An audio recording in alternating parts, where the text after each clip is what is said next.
For all the not-so-nice things we had to say about the Moto X's camera, its one saving grace was the viewfinder, a model of elegant simplicity that blew away the convoluted stock Android camera software.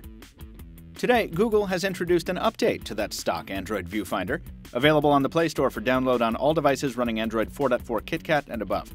Taylor Martin and I spent an afternoon with the new software on an HTC One M8 and Galaxy S5, respectively, and we're here to share the highs and the lows.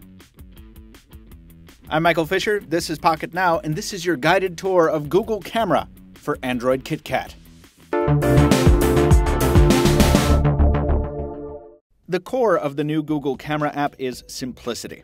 Looking through the viewfinder, a shutter button is all there is to see, plus a small, expandable menu toggle. The shutter button is anchored to the right-hand side of the display, which will anger lefties, but the fact that it's there means you can tap to focus without also being forced to take a photo, an improvement over the old Moto X design. Behind that toggle is a simple one-layer menu that's much easier to navigate than the previous version, letting you adjust flash, HDR, which camera you're shooting with, guidelines, and exposure, though we can't seem to get the exposure level to change on our Galaxy S5. The fun stuff happens on that extensible menu on the left-hand side, revealed by swiping right to left anywhere on the viewfinder. That's where you get access to the camera and video mode selector, as well as fun stuff like photosphere and panorama, as long as you're running a device with hardware powerful enough to support those features. Sorry, Moto G owners. The biggest addition to the suite is lens blur, Google's answer to features like HTC's U-Focus, Samsung's Selective Focus, and Nokia Refocus. According to the Google Research blog, lens blur uses multiple exposures to create a 3D depth map of a scene, and then it blurs certain pixels by differing amounts depending on the pixel's depth, aperture, and location relative to the focal plane. That's pretty cool science talk, but what it means in practice is that you spend a little more time taking the shot, as you need to raise the camera slowly during the capture to give the software time to grab enough frames to do its thing. It's a little finicky, but once you've taken a few shots, you get used to it.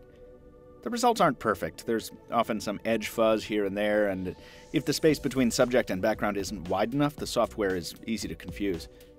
But based on a few hours of testing, I think I'd rather use lens blur than anything else currently available, with the possible exception of Nokia Refocus. It's just less finicky, capable of handling a wider range of shooting situations than the often impossible to satisfy HTC U-Focus or Samsung Selective Focus features. It's not lens blur that makes this experience great, though, nor is it the panorama or photosphere functions. Rather, the high point of this new software is its design. Everything adheres to the same aesthetic in the options on the left. The Photos app is a quick swipe away to the right, and if you absolutely need to get at deeper level settings, they're available, and logically laid out.